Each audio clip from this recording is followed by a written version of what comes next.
the man, the myth, the legend, the visionary. I call you, you know what I call you to? The architect and the executioner. And there are not that many people these days that are architects of sound and vision. No Bowie reference, of course, intended there. But it is Billy Corgan from Smashing Pumpkins. I'm so excited. I'm like so excited about this. I'm rewinding back 30 years to the same station that I'm at now. Wow. And remembering my Cherub Rock moment and being like, what is this? I've heard Gish, but what is this thing that I'm hearing, right now? And just so honored to have you hanging out with me today. Well, as a Rush fan that you are, you should know that the opening of Cherub Rock is basically us ripping off Bytor and the Snow Dog. I've heard you say that before in interviews, and I respected that so much. Yeah, the first time I met Geddy Lee, I was like, look, I got to admit to this part. And he just kind of looked at me and blinked like, okay. Like Geddy's so nice. He was like, he's so cool. He doesn't care. Yeah. He doesn't so care. Cool. He's like, okay, cool. And I was like, okay, I'm just admitting to this total ripoff of your song, Well, I felt the trifecta of connection with you over the years. Here's why. I'm a concept record maniac. You and me are in like the same age bracket. So I grew up, with a Wall and the rise and fall of Ziggy. And so I love concept records. I think they're still so important. While I don't think everyone should be making them, I'm so grateful to have you still doing this and bringing this to people and generations of fans. So that's number one. Number two is the Rush Geek. And number three is we're both animal rescue people. And I love the work that you've done for Paws in Chicago. And I think it's been beautiful. The recent cover, it's not that recent, but 2014-ish with you and your partner, soon to be your wife, and your beautiful son with the cats. Amazing. I love it. I'm pissed off I didn't get the tea back in 2004 or something, when you were doing the auctioning off the tea for Paws. And, so I've often felt that amazing connection with you. So, yeah, just a great artist. Oh, well, thank you. That's very kind. I mean, there's lots of things in the world that are pretty political at this point, but I don't think animal rescue is one of them. So I feel very lucky and blessed to work with an organization like Paws. And it is really nice to do something for others. And I do consider pets others, meaning like they're just like us, and not have it turn into some political football somewhere. It's nice just to help and feel like you're making a contribution. So that's certainly one of the proudest things that we do here.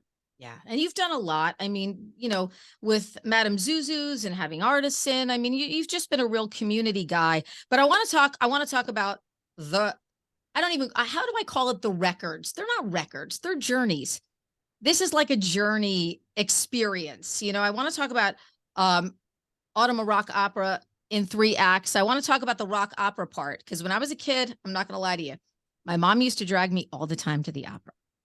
I'm going to tell you, it made me become a lover of bands like Judas Priest and Iron Maiden, because I'd come back from the opera and there was all that craziness and violence. And then all of a sudden I would like go to like a metal show and be like, wow, this is almost kind of one and the same. So I think if there's anybody who could be doing like a rock opera, it has to be Billy Corgan. I think you're the only guy who can do this. Shiny is back.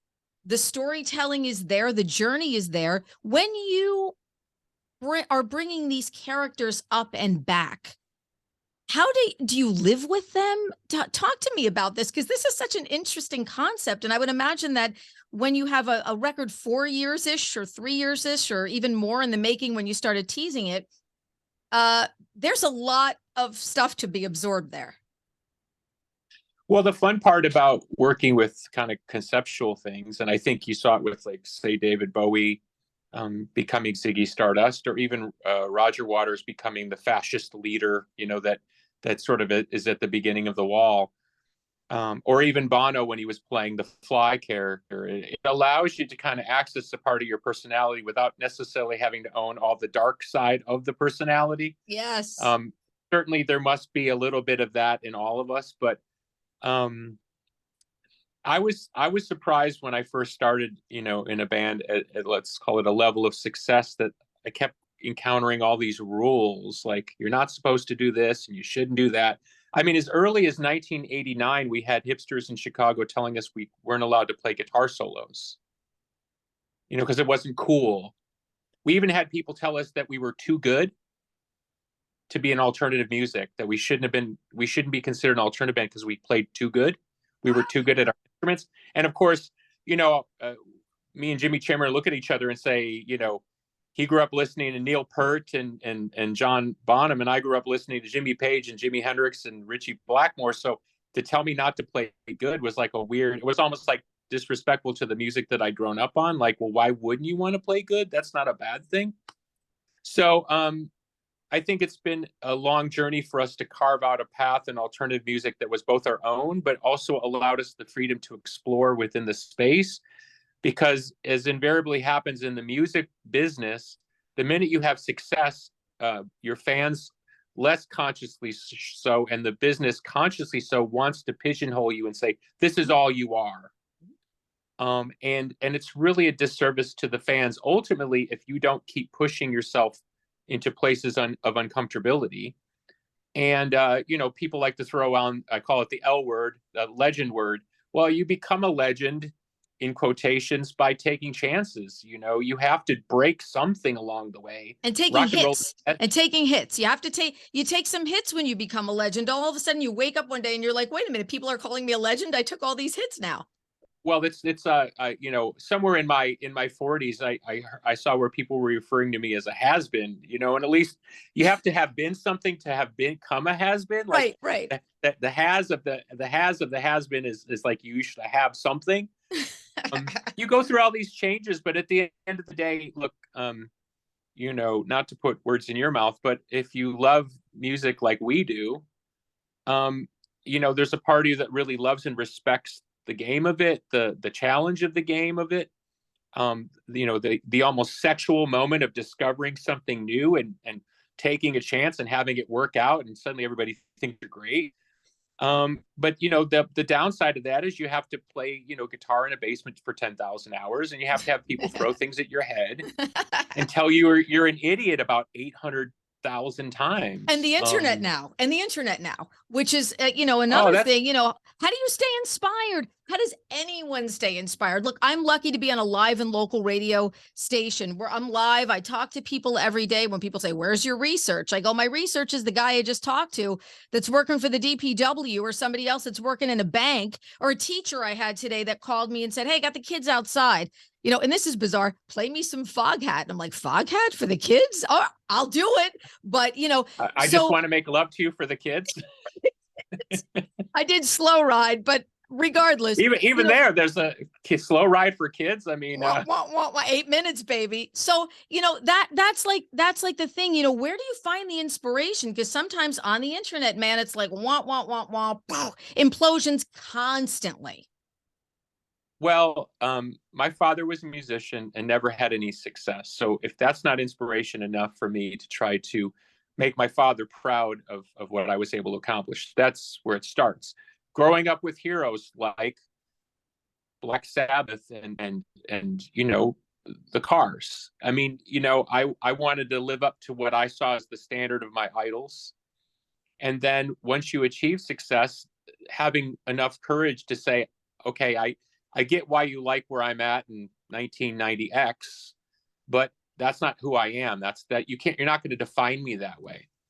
So if you really love music and you respect music, you got to be willing to both embrace it and destroy it at the same time.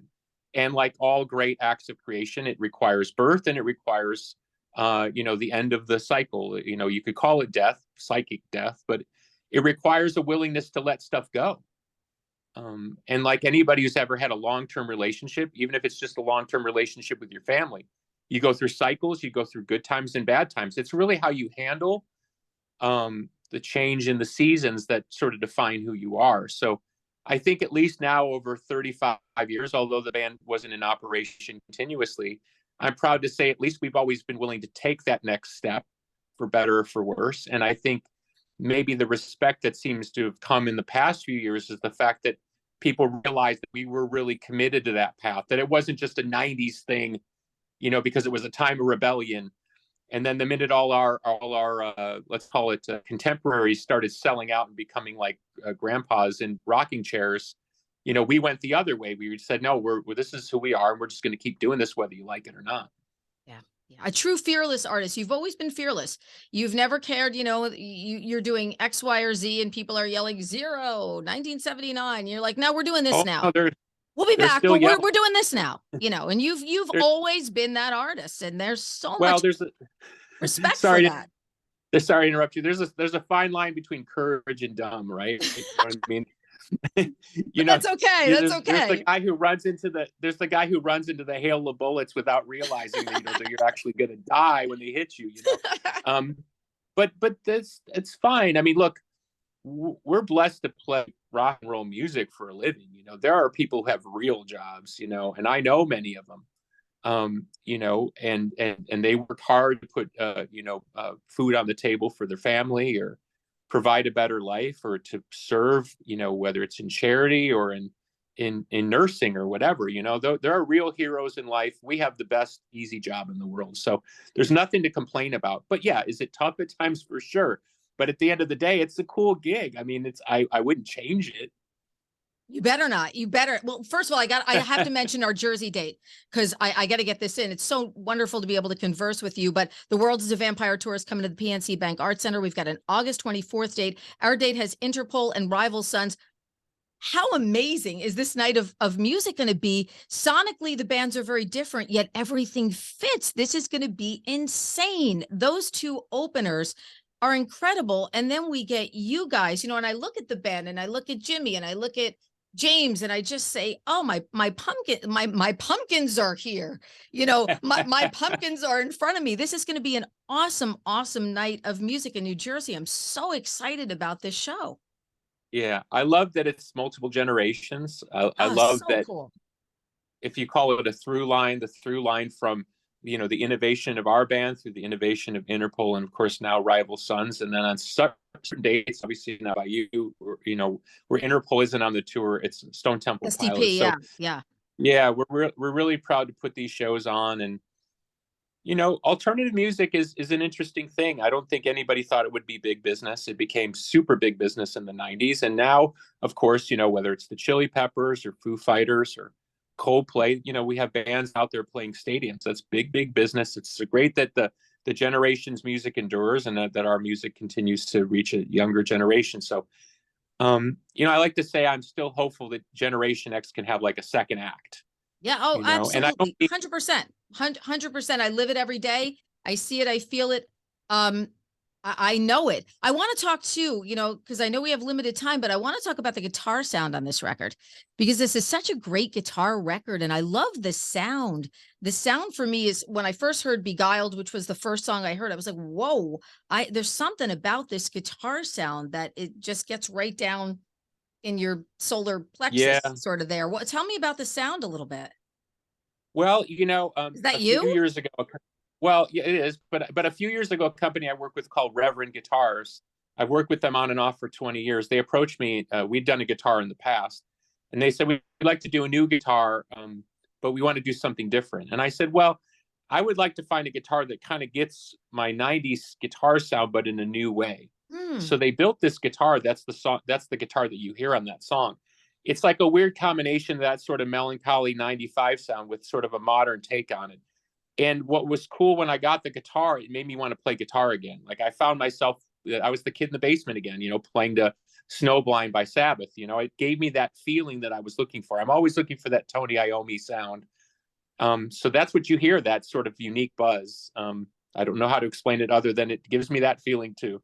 I love it. I love it. And I hear it. And when I see the visual on, Empires, when I'm watching the video, again, the video is these are my pumpkins. Stay away from my pumpkins. These are my pumpkins. Please, it's incredible. Yes, stay away. Yeah, just incredible.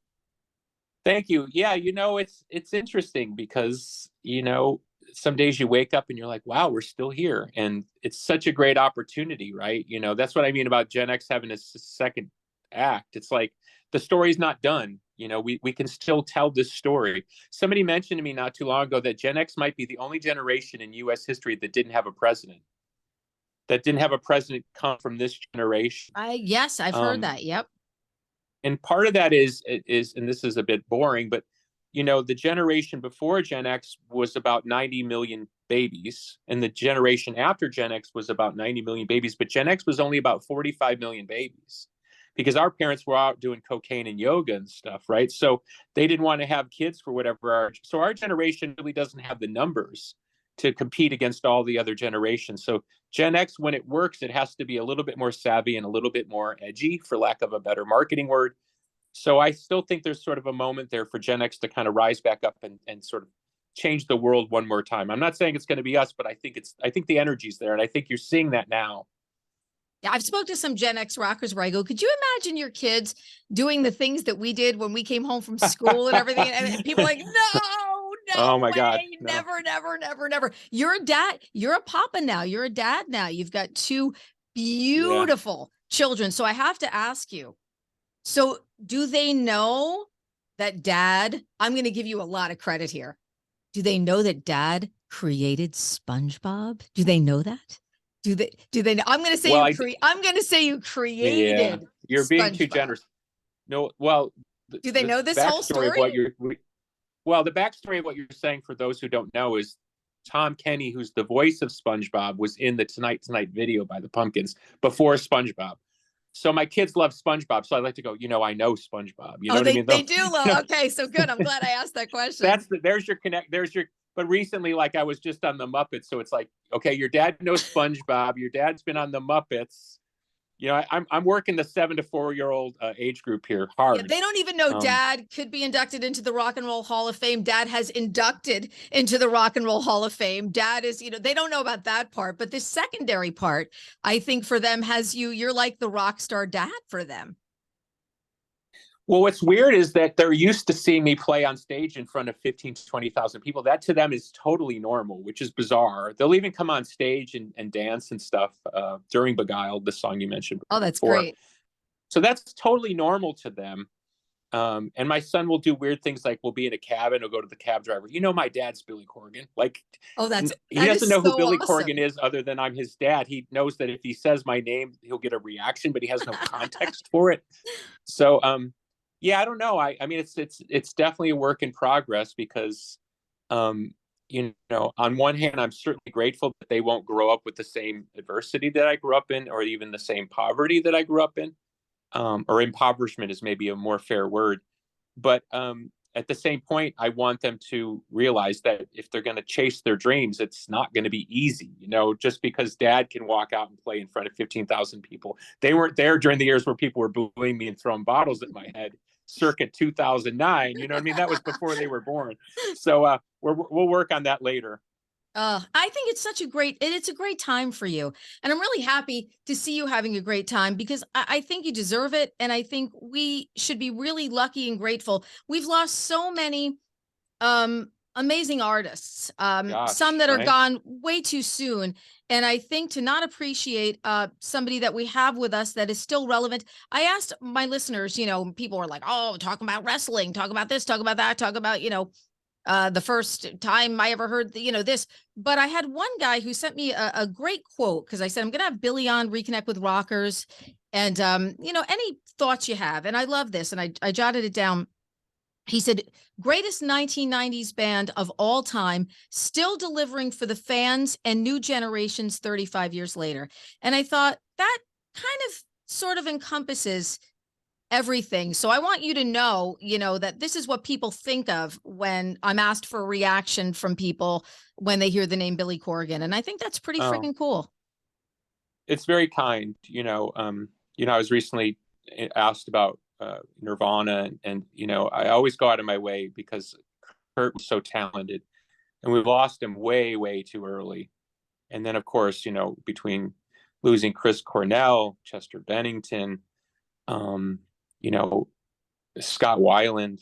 I mean, our generation has just lost way, way too many people. So it's a real honor to, I'm not saying it like, I want to say this the right way because sometimes people twist stuff. It's an honor to carry on their memory the best way we can. I'm not in charge of Kurt Cobain's memory or anybody anybody else's memory that passed away. That's not what I'm saying. I'm saying is I can tell you how great those people are and were. And if all we can do is remind people that we came from a generation in which there were a lot of significant artists, and the fact that maybe people shine a little bit brighter light on us now because they're not here, it doesn't make me feel good. I feel good that people care, but I always want to remind people that we're also very respectful of the people that we came up with, because together we kind of created something. I'm talking about the generation.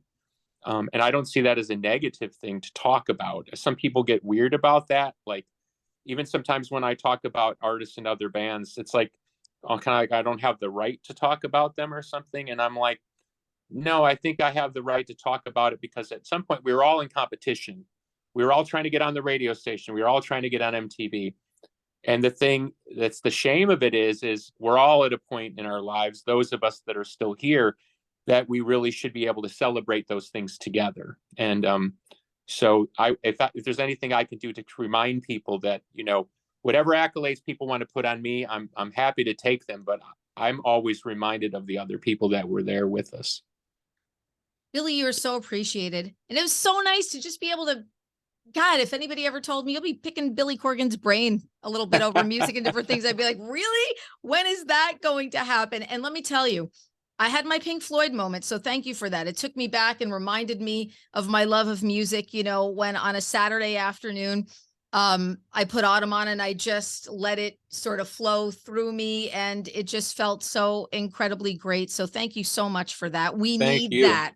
And I want people to realize that, concept records are incredible because they take you on that sort of extra special journey. And I think it's really important for generations to be able to carry that on. And of course, the World is a Vampire tour is coming to the PNC Bank Arts Center on August 24th. And I cannot wait to see you guys back in action. Awesome. and doing the full blown tour. So thank you so much for spending some time today.